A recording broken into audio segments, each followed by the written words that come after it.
Halo Pak Rudi, perkenalkan nama saya Jessica Teresia dari jurusan Teknik Industri Angkatan 2021. Pada kesempatan kali ini, saya ingin menjelaskan atau mempresentasikan tentang sejarah singkat dari manajemen atau History of Management. Nah, tapi sebelum masuk dari sejarah manajemen itu sendiri, saya ingin menjelaskan secara singkat mengapa kita harus mempelajari sejarah manajemen ini. Menurut saya, mempelajari sejarah manajemen sangatlah penting untuk kita karena mempelajari sejarah akan membantu kita untuk melihat awal mula dari manajemen itu sendiri, praktik manajemen sendiri sampai dengan sekarang. Dan itu juga membantu kita untuk mengetahui mana yang sudah berhasil dan mana yang belum berhasil. Oke, untuk History of Management sendiri terbagi menjadi 4 major approaches atau 4 pendekatan utama. Yang pertama itu adalah classical, behavioral, quantitative, dan contemporary. Yang pertama adalah classical approach. Jadi classical approach ini ditekankan secara rasional dan tujuannya adalah untuk membuat organisasi dan para pekerjanya bekerja seefisien mungkin. Dan di sini terdapat dua teori utama, yaitu scientific management yang berhubungan erat dengan dua tokoh di bawahnya, yaitu Frederick Taylor dan juga Frank and Lillian Gilbert. Serta teori selanjutnya adalah general administrative theory yang berhubungan dengan kedua tokoh di bawahnya, yaitu Henry Fayol dan juga Max Weber. Yang pertama adalah social management.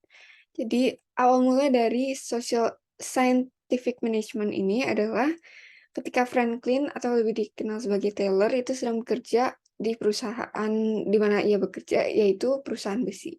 Lalu ia menemukan beberapa masalah-masalah yang cukup mengganggu ia di tempat kerjanya. Jadi yang pertama itu adalah ia menyadari bahwa tidak ada prosedur untuk melakukan sebuah pekerjaan. Jadi para pekerjanya itu bisa melakukan pekerjaan yang sama, tapi dengan cara yang berbeda-beda. Dan ini tentunya akan berdampak buruk bagi output yang akan dihasilkan oleh para pekerja karena caranya yang tidak konsisten. Lalu yang kedua itu adalah tidak ada target capaian untuk para pekerja. Jadi para pekerja dibebaskan untuk bekerja dalam artian para pekerja ini bisa bermalas-malasan atau mungkin bersantai-santai sehingga Franklin sendiri telah membuktikan bahwa para pekerja hanya bisa menghasilkan sepertiga dari Eee, target atau yang seharusnya bisa dicapai. Sehingga efektivitas untuk para pekerja ini masih dibilang cukup rendah. Dan juga yang ketiga itu, para pekerja itu tidak disediakan tempat kerja yang sesuai ataupun yang nyaman. Sehingga mungkin ini menjadi salah satu faktor, yang menyebabkan para pekerja tersebut mungkin tidak terlalu efektif atau tidak bekerja dengan maksimal. Akhirnya, setelah hampir 2 dekade, Franklin itu terus mencari cara bagaimana untuk bisa meningkatkan produktivitas para pekerja. Akhirnya Franklin menemukan 4 prinsip yang disebut adalah prinsip scientific management, yaitu yang pertama adalah develop a science for each element of an individual's work to replace the old rule of thumb method. Yang kedua adalah scientifically select and then train, teach, and develop the worker. Yang ketiga, heartily cooperate with the workers so as to ensure that all the work is done in accordance with the principle of science that has been developed. Dan yang keempat adalah divide work and responsibility almost equally between management and workers. Management does all work for which it is better suited than the workers.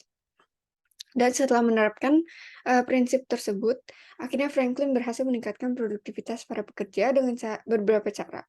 Yang pertama adalah by putting the right person on the job and the correct tools and equipment. Jadi para pekerja itu bisa bekerja dengan lebih nyaman dan juga bekerja dengan sesuai dengan kapasitas dan juga bidangnya masing-masing sehingga output yang dihasilkan pun lebih maksimal dan lebih optimal. Lalu yang kedua adalah having the worker follow his instructions exactly.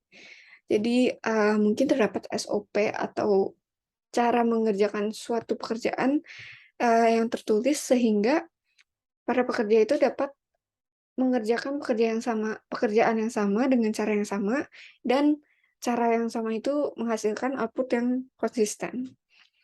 Lalu yang ketiga adalah motivating the worker, mungkin dengan economic incentive, bisa dengan memberikan gaji yang lebih tinggi sehingga para pekerja akan termotivasi untuk melakukan pekerjaan yang lebih optimal, lebih maksimal lagi.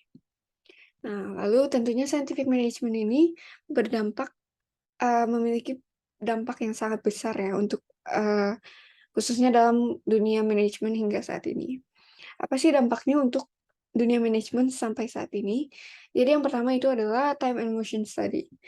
Jadi para manajer itu biasanya menggunakan time and motion study untuk mengeliminasi, gerakan-gerakan yang sebenarnya itu nggak perlu atau gerakan-gerakan yang hanya membuang waktu, membuang energi para pekerja.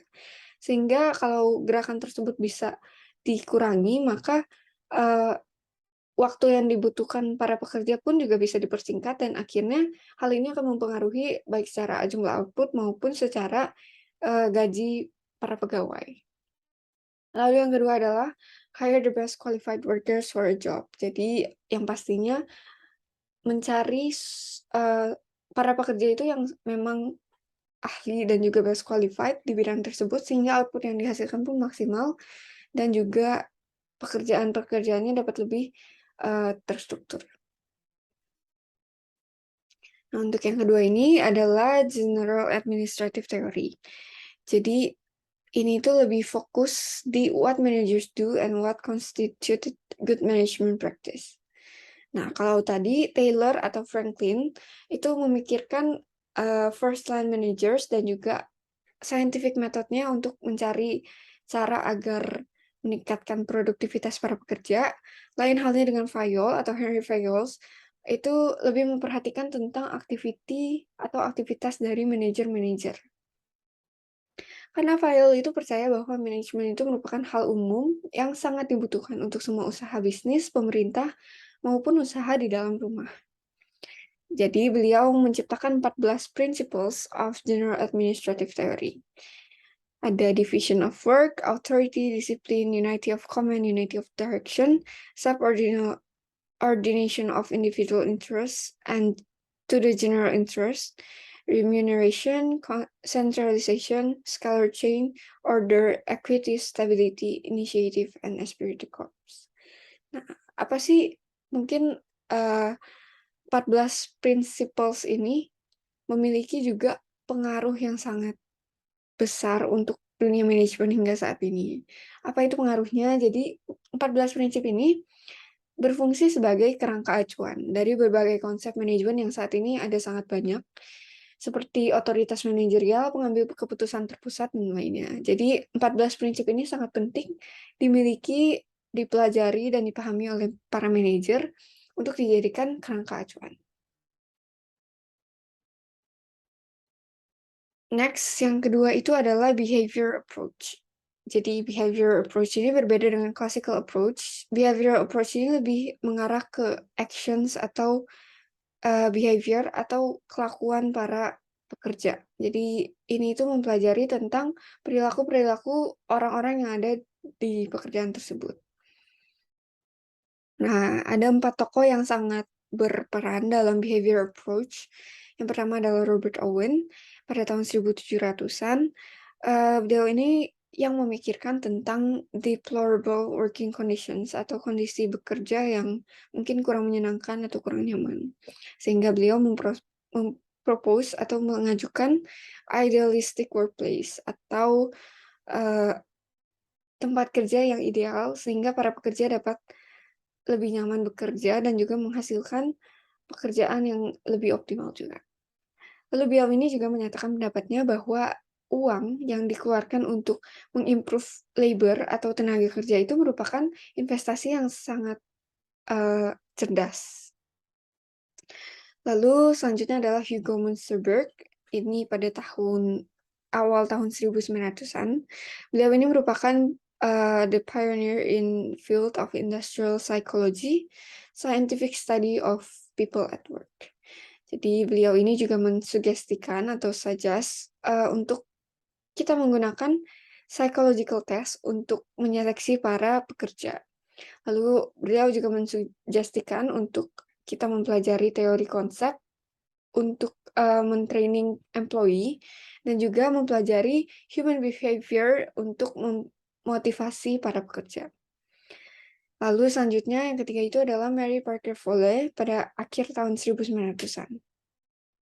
Jadi beliau ini merupakan, orang pertama yang menyadari bahwa organisasi itu bisa dilihat dari berbagai perspektif. Jadi ada perspektif dari individual maupun ada perspektif dari perilaku grup. Nah, beliau ini juga mengajukan more people-oriented ideas dan scientific management followers.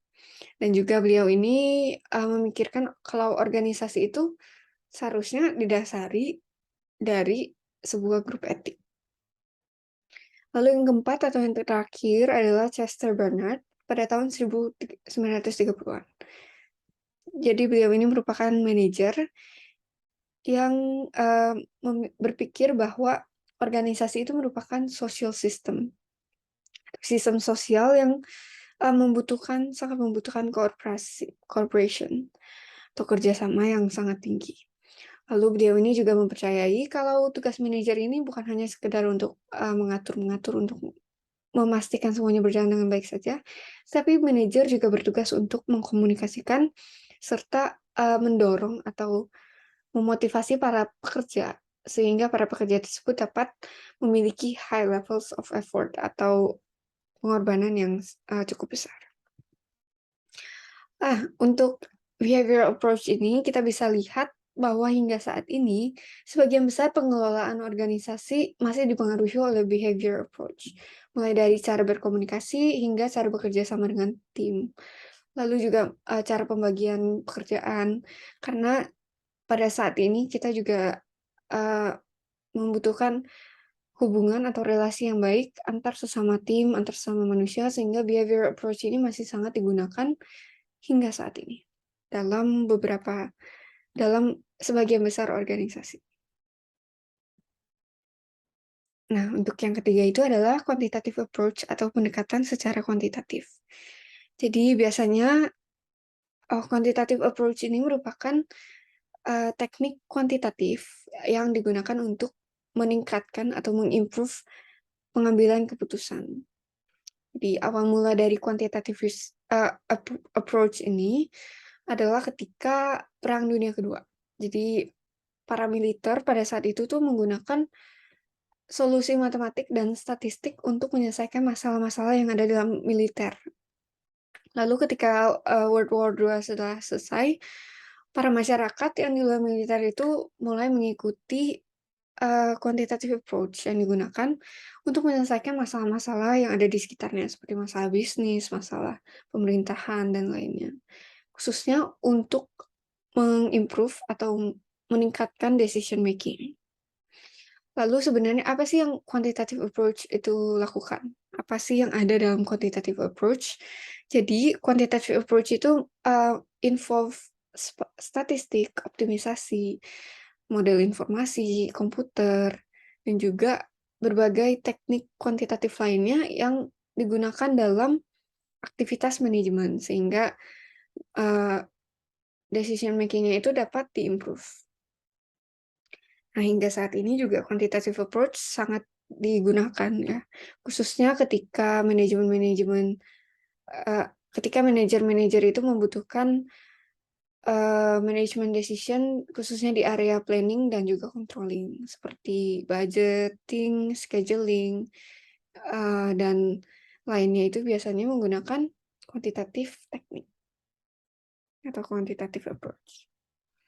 Nah, yang keempat atau yang terakhir itu adalah contemporary approach. Jadi contemporary approach ini dimulai sekitar tahun 1600-an ketika para manajemen researchers itu mulai mencari tahu, menemukan apa sih yang terjadi di luar lingkungan atau di luar boundaries dari sebuah organisasi. Dan ternyata contemporary approach ini dibagi menjadi dua atau menghasilkan dua, yaitu system approach dan contingency approach. Nah, untuk yang pertama yaitu system approach.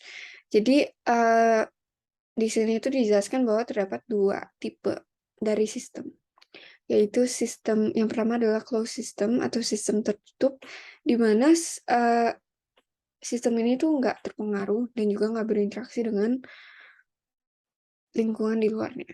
Dan yang kedua itu yang berkebalikan dengannya, yaitu open system atau sistem terbuka, di mana sistem ini dipengaruhi dan juga berinteraksi dengan lingkungan di sekitarnya. Nah, pertanyaannya adalah how does the system approach contribute to our understanding of management? Gimana sih kontribusi dari system approach atau pendekatan sistem ini?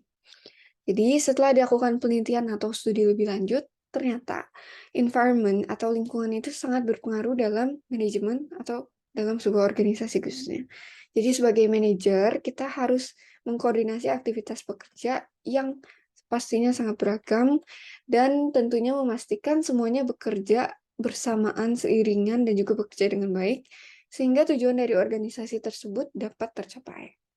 Nah, selain itu, sistem approach ini juga mengimplikasikan bahwa keputusan dan tindakan dalam sebuah area organisasi itu berdampak ke area lain. Jadi bukan cuma di area ini, stay di area ini, tapi sesuatu yang ada di dalam area itu pastinya akan berdampak ke keseluruhan dari organisasi tersebut.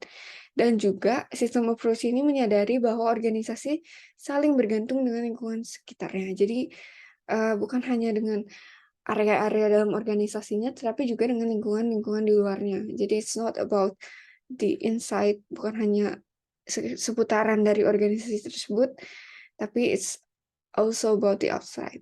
Jadi sangat bergantung terhadap lingkungan-lingkungan di sekitar. Lalu yang terakhir, selain sistem approach, yang kedua itu adalah contingency approach. Nah, contingency approach ini pendekatan yang mengatakan bahwa organisasi itu different. Jadi kayak organisasi A dengan organisasi B itu berbeda. Jadi mereka tidak bisa disamakan karena mereka itu menghadapi situasi-situasi yang berbeda. Dan juga mereka itu tentunya karena menghadapi situasi yang berbeda, pastinya mereka membutuhkan cara memanage yang berbeda juga. Oleh karena itu, diadakannya contingency approach. Awalnya ini karena di early management theories atau teoris-teoris yang awal manajemen itu kan mereka mengatakan bahwa manajemen principle itu bisa diterapkan secara universal atau generally assumed. Jadi semuanya itu bisa menggunakan prinsip manajemen ini. Tetapi seiring berjalannya waktu, para researcher ini mulai mencari cara dan juga mereka akhirnya mengetahui kalau ternyata terdapat beberapa pengecualian dari prinsip-prinsip tersebut. Jadi tidak semuanya bisa disamaratakan. Oleh karena itu, pendekatan ini menyatakan bahwa manajemen is not and cannot be based on simplistic principles to be applied in all situations. Different and changing situations require managers to use different approaches and techniques. Jadi manajemen ini tuh nggak bisa cuman tergantung sama prinsip-prinsip simple yang udah tadi dijelaskan. Tapi mereka ini harus melihat karena ada perubahan, ada perbedaan juga situasi, kondisi yang pastinya mengharuskan manajer ini untuk mikir ulang bagaimana solusi, bagaimana pendekatan, bagaimana teknik yang dapat dilakukan untuk organisasi tersebut. Sehingga contingency approach ini memiliki semacam konsep atau prinsipnya itu if dan then. Atau dalam bahasa Indonesianya adalah jika, lalu. Jadi jika organisasi saya ini mengalami masalah seperti ini, maka lalu saya akan menyelesaikannya dengan cara seperti ini. Jadi lebih fleksibel dan juga lebih situasional, lebih kondisional, tergantung dari masalah atau situasi yang dihadapi oleh masing-masing organisasi. Dan contingency variable ini sebenarnya contingency approach ini sebenarnya memiliki sangat banyak variabel, tetapi ada 4 variabel yang paling terkenal atau populer. Yang pertama adalah organization size, yang kedua adalah routineness of task technology, yang ketiga adalah environmental uncertainty, dan yang keempat, yang terakhir itu adalah individual differences. Hingga saat ini, para researcher, para peneliti manajemen ini masih terus mencari-cari variabel-variabel yang mungkin berpengaruh secara signifikan terhadap organisasi-organisasi. Sehingga contingency approach ini masih terus berjalan dan masih terus diteliti hingga manajemen era saat ini. Sekian yang bisa saya sampaikan dalam presentasi kali ini. Terima kasih telah mendengarkan. Sampai jumpa.